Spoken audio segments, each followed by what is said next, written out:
সবাই মিলে আন্দোলনগুলো খিলাফত সমস্ত রেশনকারীদের আগামী 6 মাস বিনামূল্যে রেশন সরবরাহ করতে হবে। সমস্ত রেশনকারীদের আগামী 6 মাস বিনামূল্যে রেশন সরবরাহ করতে হবে। অন্যায় সবাই মিলে আন্দোলনগুলো খিলাফত করতে হবে। কাজের ব্যবস্থা করতে হবে।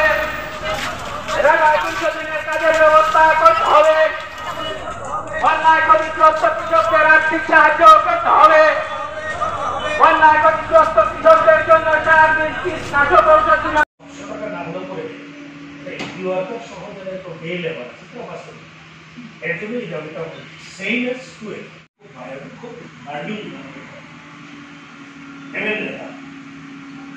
এমএলএরা আমরা এখন 200 দিনের হাসপাতাল করছি আর মিনিমাম ওয়েস্ট হবে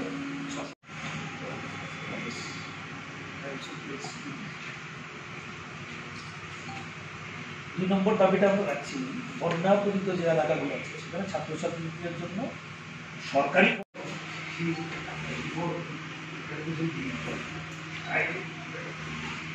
ওই রেজাল্ট ডিমান্ড 14.9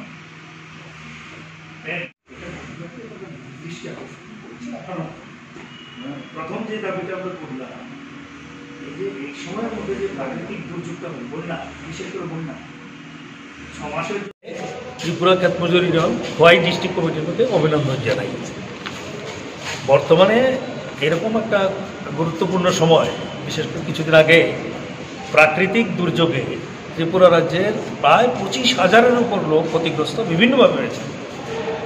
সরকারি যে তথ্য তাতে দেখলাম 15,000 কোটি টাকার উপর সেখানে ক্ষতিগ্রস্ত হয়েছে, কিন্তু আমরা যদি হিসেব করে দেখি তার চেয়ে অনেক বেশি। বিশেষ করে কৃষি, মৎস্য এবং পশুপালন দপ্তর কোথাও কোথাও রিভার ব্যাডের এলাকায় বিশেষ করে খোয়াই নদীর অববাহিকা এলাকার মধ্যে বাড়িঘর ক্ষতিগ্রস্ত হয়েছে, বাড়ি বন্যায় ভেসে গেছে। আর এটাও আমরা জানি ত্রিপুরা রাজ্যে এখন পর্যন্ত 36 জন মারা গেছেন, এখন একজনের এখন পর্যন্ত নিখোঁজ আছে। তো এইরকম একটা অবস্থার মধ্যে দিয়ে রাজ্য সরকারের তেমন কোনো হেলদুল সেখানে নেই, তাদের কোনো কর্ণপাত নেই। আমরা যতটুকু খবর পেলাম বিভিন্ন সংবাদ মাধ্যম থেকে এখন এত 15,000 কোটি টাকা যেখানে ক্ষতিগ্রস্ত, তারা এখন নাকি 1,000 টাকা করে দেওয়ার জন্য রাজ্য সরকারের সিদ্ধান্ত করেছে। এটা একেবারেই কিছু না।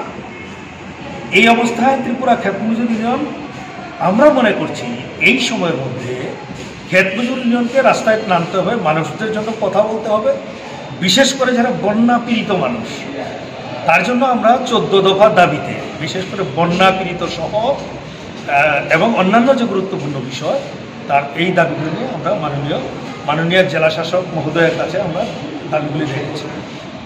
উনি দাবির প্রতি যথেষ্ট সহানুভূতি দেখিয়েছেন এবং বলেছেন যে কৃষি দপ্তর, ফিশারি দপ্তর, অন্যান্য রিলেটেড দপ্তরগুলোর মাধ্যমে এই বার্তাটা উনি পাঠাবেন এবং সরকারের নজরে উনি আনবেন।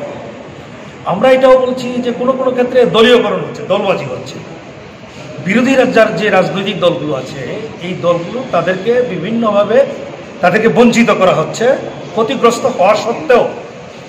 আমরা ক্ষেত মজুর ইউনিয়ন সেখানে দাবি করছি যে কোনো অবস্থায় দলবাজি করা যাবে না। আরেকটা গুরুত্বপূর্ণ সিদ্ধান্ত বিশেষ করে আমরা আছি এমএনরেগা।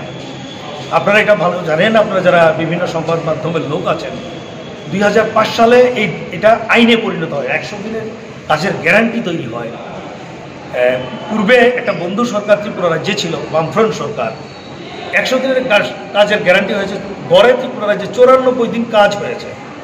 এবং এটাও আমরা লক্ষ্য করেছি কোনো মানুষ আবার 100 দিনের উপরও কাজ করেছে। কিন্তু আমরা এখন দেখলাম এই প্রকল্পটাকে উঠিয়ে দেওয়ার জন্য চেষ্টা করছে। এখন গড়ে গিয়ে 47-48 দিনের বেশি কাজ সেখানে পায়নি এবং সব মানুষ সেখানে কাজও পায়নি।